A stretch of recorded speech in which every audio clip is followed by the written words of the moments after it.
rojo o me pongo en el rojo para el verde. Ah, el rojo, antes pongas aquí mejor. ¿Sí? Sí, mejor, por favor. ¿Podría cambiar la silla si no? Sí.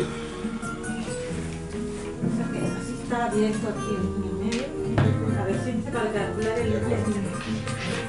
¿Tienes otros audífonos?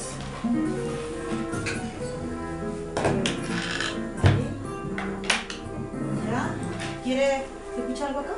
No se escucha nada aquí.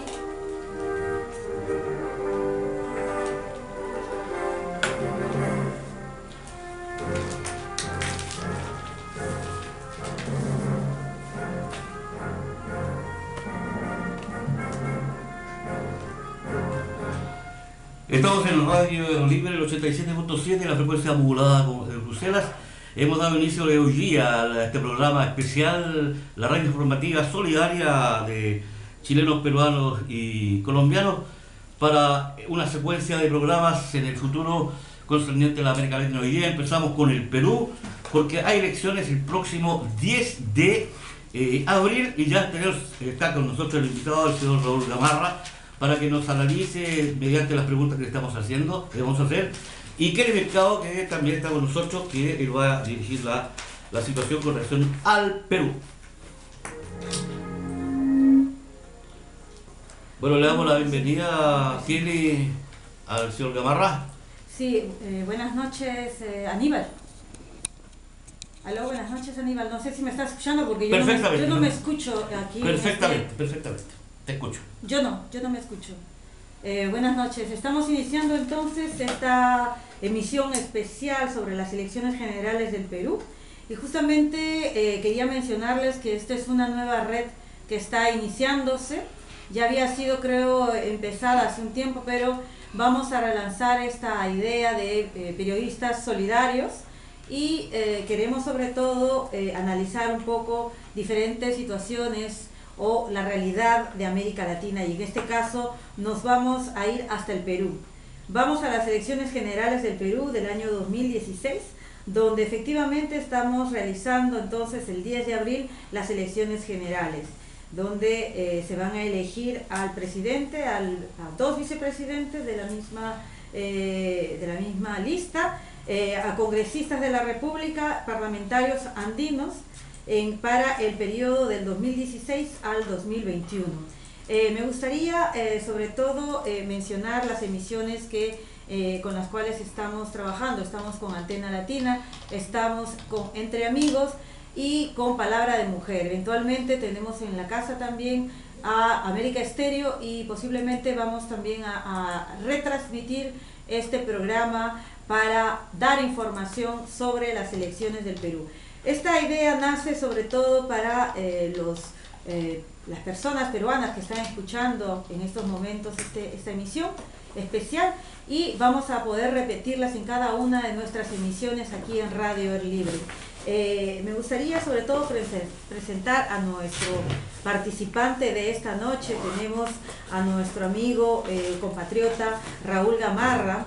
Él es un analista político, y nos gustaría sobre todo darle la bienvenida aquí en el programa que se llama Red Informativa de Periodistas Solidarios. Buenas noches, Raúl.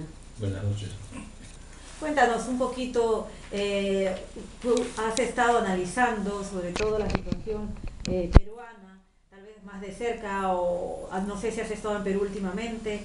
¿Qué nos has recogido? Bueno, analizando profundamente, no, un poco como tú, leyendo cotidianamente los periódicos, discutiendo con amigos que se interesan sobre la evolución política del país, y informándome, bueno, por otros medios de lo que está aconteciendo. No soy un analista político, no soy alguien que pueda estar absolutamente informado sobre la realidad. Estamos a muchísimos miles de kilómetros de distancia, pero aquí estamos, dispuestos a responder a sus preguntas. Así es. Sí, bueno, nos gustaría sobre todo, bueno, te había puesto analista político porque yo sé que estás trabajando a nivel político y por eso quería presentarte de la manera más conveniente. Y justamente nosotros habíamos estado viendo las diferentes posibilidades que tenemos ahora para el 10 de abril y tenemos 19 candidatos, de los cuales al final solamente nos han quedado unos 15. Entonces, hemos tenido, perdón, unos 14, porque según la actualidad hay algunos que se han retirado por voluntad propia, como es el caso de Felipe Castillo de Siempre Unidos, que se retiró el 10 de febrero, a Renzo Regiano de Perú Patria Segura, que se retiró el 18 de febrero, a César Acuña, Alianza por el Progreso, que lo retiró el 9 de marzo el Jurado Nacional de Elecciones. Tenemos a Julio Guzmán, Todos por el Perú, que también el Jurado Nacional de Elecciones lo retiró el 9 de marzo. Tenemos a Daniel Uresti del Partido Nacionalista Peruano, que efectivamente el partido del gobierno, en este caso, el 11 de marzo lo retiró, el Partido Nacionalista Peruano. Lo retiró y retiró todas las candidaturas, no solamente presidenciales, pero también las parlamentarias. Entonces, esa es la información que tenemos. Tenemos 14 candidatos, de los cuales 14 tenemos algunos principales, ¿verdad, Raúl? Sí. De los principales que a tu vista están políticamente calificados, ¿a quiénes podríamos escoger? Bueno, la pregunta es muy importante en la medida en que te refieres a los candidatos y al mismo tiempo los candidatos actúan sobre una realidad que es absolutamente compleja en el marco de la evolución política del Perú de los últimos 30 años. Y es absolutamente difícil poder certificar, poder, digamos, afirmar que el conjunto de los candidatos que se presentan a las elecciones puedan tener alternativas sustancialmente diferentes o programas políticos que puedan diferenciarse de una manera contundente. Sí. Antes de entrar en materia, debo decir que el Perú continúa a ser un país a donde en los últimos 35 años la dictadura fujimorista ha establecido un sistema de lineamientos capitalistas que son emparentados con el neoliberalismo, en el cual es muy difícil que todos los candidatos, incluidos los candidatos de la izquierda, puedan salirse de la convicción absolutamente cierta, según ellos, que no se puede modificar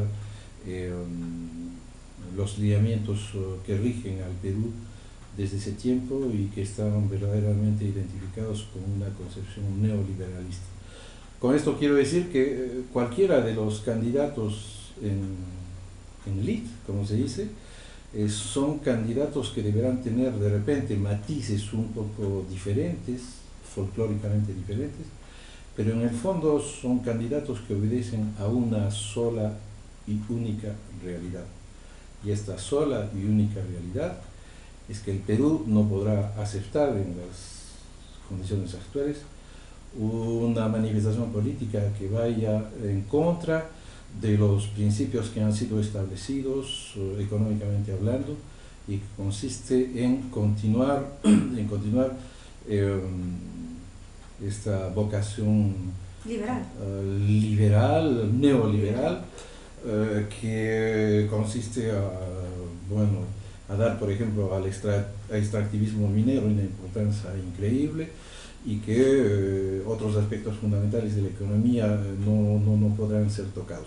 En breve, todos los candidatos, a la excepción de Verónica Mendoza, creo que están regidos por aspiraciones, por convicciones y por realidades de las cuales no podrán salirse. De la misma manera que los candidatos precedentes, como Alan García y Toledo, a pesar de que sus inicios tuvieron un empuje bastante revolucionario y bastante ligado a las aspiraciones de la izquierda, terminaron bueno, defendiendo de una manera muy eficaz al sistema neoliberal, como es el caso más patético, el del último presidente, del actual presidente, que, como todo el mundo sabe, prometió, la hoja de ruta. Bueno, prometió el cielo con sus alrededores absolutamente extraordinarios y bucólicos, y en la práctica es un personaje que está, digamos, en una situación muy difícil, que él deberá probar que ha tenido un comportamiento honesto. Las acusaciones son numerosas que lo posicionan en la misma línea de corrupción de los candidatos presidentes como García o Toledo. Me gustaría que poco a poco fuéramos analizando, tal vez, no sé, no tal vez todos los candidatos, vamos a pasar por algunos, tal vez con los menos conocidos, rápidamente, nos detendremos con algunos otros, pero me gustaría sobre todo que pongamos un poquito de música, por favor. Vamos antes a hacer un par de preguntas para después de la música, para que quede en el ¿cómo se llama? En el disco duro, por decirlo así, de Ciudad Gamarra. ¿Tú tienes una pregunta? Sí, la candidata más cuestionada aparentemente es Keiko Fujimori, pero hay 4 candidatos que también han sido cuestionados, pero como Adal García, todos han sido cuestionados. Toledo, todos han sido el más de izquierda que aparentemente podría haber sido Ollanta, que es el actual gobernante, pero también tiene problemas. Ya nos va a responder un poco señor Gamarra después de la pausa musical. Así es. Estamos en el 87.7 FM de Radio Air Libre. Pueden escucharnos también online www.radioairlibre.be. Haga clic en la va. Nada soy sin tu cariño. Entonces eso es lo que quería que nos pongamos de acuerdo cómo vamos a gestionarlo, ¿no? Y el otro chico no ha venido. No ha venido. Entonces, yo decía... No, ese es el medio, ok. El del medio, pues, te he dado, mira, ahí está, ¿ves? Todo rato. ¿Está bien? ¿Pero ahí está grabando? No se mueven. Sí, está grabando. Ya, córtalo. A tus balances.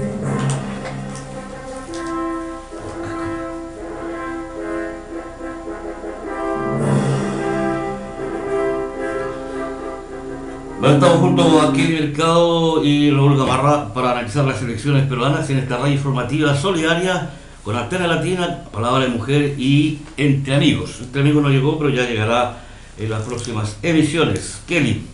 Sí, buenas noches. Estamos entonces aquí hablando justamente con respecto al especial de las elecciones en el Perú, que va a llevarse a cabo el 10 de abril, y queremos saber quiénes son nuestros candidatos, por quién vamos a votar, quiénes son las personas idóneas para entregarle nuestro voto. Hay mucha gente que dice que va a viciar su voto o que va a votar en blanco porque no cree en ninguno de los candidatos.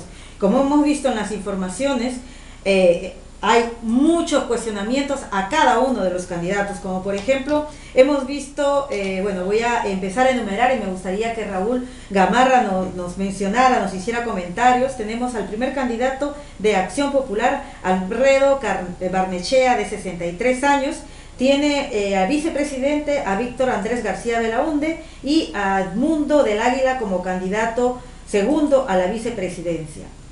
¿Qué piensas de este candidato?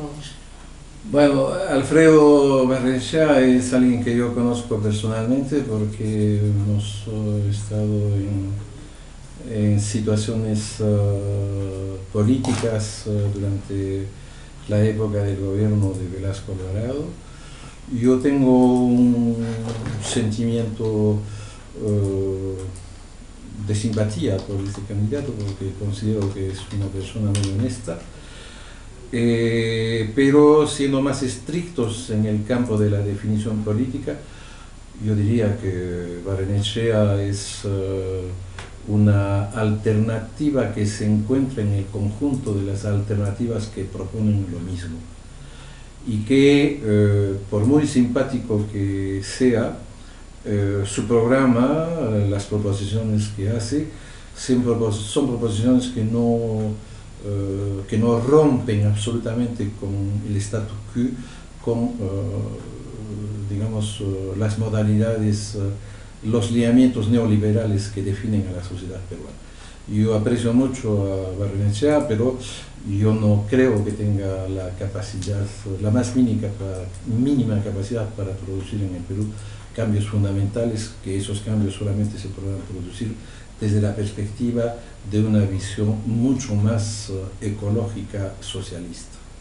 O de repente tendría que cambiar en todo caso el rumbo de las negociaciones económicas y que ya no se funcione de manera neoliberal. Bueno, el problema del neoliberalismo es un Problema global. Es un problema global que implica a todos los países del mundo y de los cuales es sumamente difícil de salir. Vemos aquí, por ejemplo, en Europa, el país emblemático que puede darnos una muestra precisa de esa situación es Francia. Francia, que tiene tradiciones históricas absolutamente extraordinarias en materia de política, historia, cultura, etc., ha tratado de liberarse de esta, como dicen los franceses, cet emprunt de la situación y no ha podido. Un gobierno socialista, de factura socialista, de tradiciones socialistas, herederos de esa lucha extraordinaria de la izquierda francesa, han terminado por plegarse de una manera vergonzosa a los dictados del neoliberalismo actual. Entonces, si para Francia es imposible poder llevar a cabo una política vinculada a defender los intereses populares, imagínense cómo en el Perú, un país inmensamente pequeño, una formación política pueda considerarse exenta o sin capaz de poder liberarse de la presión del sistema dominante que a estas alturas domina a todo el mundo, que es el neoliberalismo. Entonces, lo que quiero decir es que Barrenechea, por ejemplo, es un personaje honesto, un personaje muy sincero, pero la dimensión de la sinceridad y de la honestidad no son capítulos importantes en las necesidades sociales y económicas que requieren cambios profundos en una sociedad como el Perú, a donde el 45 o 50% de la población es analfabeta, es indígena, y el otro restante 45 o 55% es una población que se pierde, que se diluye en otro tipo de aspiraciones que no... Pero Barnechea también, perdone que le interrumpa, Barnechea también está promoviendo dentro de su plan de acción, su plan de gobierno, está promoviendo sobre todo vivienda para todos, una salud pública gratuita de calidad, está promoviendo el fin de la desnutrición, sistemas educativos y desarrollo, está tratando de cambiar todo lo que es el extractivismo por lo que sería la industrialización y el desarrollo de la energía, ¿no? Poder integrar un proyecto energético en el Perú y desarrollarse en ese sentido y además recabar algunos impuestos para poder justamente gestionar todas estas obras sociales.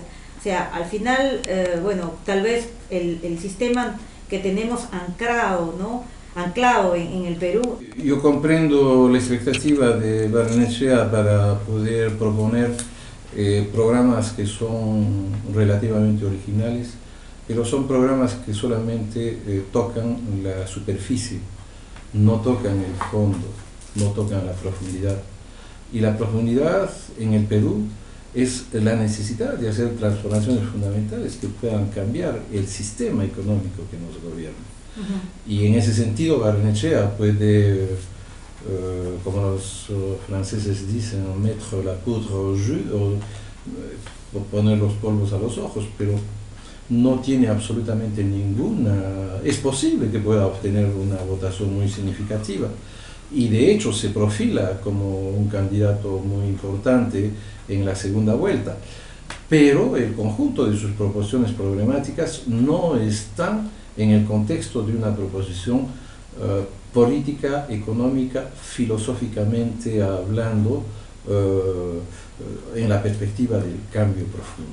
Vayamos de repente a... Sí, una pregunta. Hay una curiosidad, van dos mujeres, una de Frente Amplio, Verónica Mendoza, y Fuerza Popular con Keiko Fujimori. Ahora, naturalmente la más mediatizada ha sido Keiko Fujimori. Hay mucha gente que ha conversado, dice que le gustaría que fuera presidenta Keiko Fujimori. O sea, podemos pensar que quieren una mujer como gobierno. ¿Cuál sería, digamos, la diferencia con relación a los programas de los varones que van de candidatos? En realidad hay diferencias fundamentales, porque cuando se habla de Keiko Fujimori, no se puede olvidar que es la hija de uno de los dictadores más terribles que ha tenido el Perú, sí. Y que ella misma, independientemente del hecho de ser la hija de un dictador, es alguien que ha identificado la política de su padre como una necesidad que debe absolutamente imponer. El fujimorismo es un movimiento extraño, es un movimiento corrupto, y la hija de Fujimori es, como yo decía en un artículo que escribí hace poco, la persona que es un poco menos estable para imitar la ausencia de virtudes democráticas de su padre, y tiene la capacidad, a pesar de su edad joven, de conducir el país en una senda mucho más dictatorial, porque su historia es una historia de corrupción. Primero comenzó con aceptar la representación de su madre como primera dama de la nación, una madre que fue torturada por órdenes del presidente Fujimori. Tiene hermanos, particularmente un hermano que está vinculado de manera comprobada en el tráfico de es un narcotraficante en realidad. Raúl, sí, me gustaría que bueno, nosotros habíamos hecho un listado de los personajes que tenemos aquí, de los candidatos, y me gustaría que sigáramos un poquito el orden, porque nos hemos pasado del orden. Me gustaría, por ejemplo, que me comentaras habíamos dicho que tenemos 14 candidatos, hemos hablado de Barnechea. Me gustaría saber qué piensas tú de la Alianza Electoral Solidaridad Nacional UPP con Hernando Guerra García, de 52 años, candidato primer vicepresidencia José Luna, Gustavo Rondón, segundo candidato a la vicepresidencia. ¿Te dicen algo esos nombres? Sí, me dice mucho, porque uno de ellos ha sido compañero mío en estudios de... ¿Cuál de todos? El candidato principal. Creo, no sé, de repente me equivoco, pero creo que hemos estado juntos en las aulas de la Universidad Católica, y yo considero que es una persona muy honesta, es una persona que tiene probablemente ambiciones que están inspiradas en ese propósito de hacer cosas positivas en el Perú, como todo el mundo. El problema es que las perspectivas desde las cuales se comienza a hacer una tarea política son equívocas porque no son proposiciones que respondan a una voluntad definitiva de cambiar las cosas de una manera profunda, sino de una manera superficial. Fundamental, hay que cambiarla fundamental, ¿no? Eso es. Entonces, ahora vayamos al tercer candidato, Alianza Popular, con Alan García Pérez, que se ha unido también con Lourdes Flores Nano, que sería la primera vicepresidenta, y el segundo candidato vicepresidente sería David Salazar. Ya hemos visto a Alan García en 2 periodos. ¿Un tercer periodo te parecería democrático? Yo conozco, es increíble, es de repente la edad. No es democrático, ¿no? Yo conozco antidemocrático. Yo conozco a Alan García a la edad creo que yo tenía 15 o 16 años cuando yo era en esa época presidente de la Federación de Periodistas Escolares del Perú, y el primer contacto que tuve con Alan García fue cuando él vino con las huestes apristas a tirarnos piedras y a romper un congreso que se desarrollaba en un colegio de Lince. Bueno, aparte de eso, todo el mundo sabe que... Caballo loco le decían. Caballo loco le decían en esa época, y más tarde lo conocí en la Universidad de San Marcos, cuando él se paseaba con sus petardos de dinamita en su cartapacio y hacía el coro a todos los búfalos que en la época nos aterrorizaban y de verdad que nos daban miedo. Bueno, fuera de esas anécdotas, Alan García ha tenido la ocasión de ser presidente del Perú y en la primera... De llevarnos al abismo. Y en la primera oportunidad, efectivamente, no solamente nos llevó al abismo,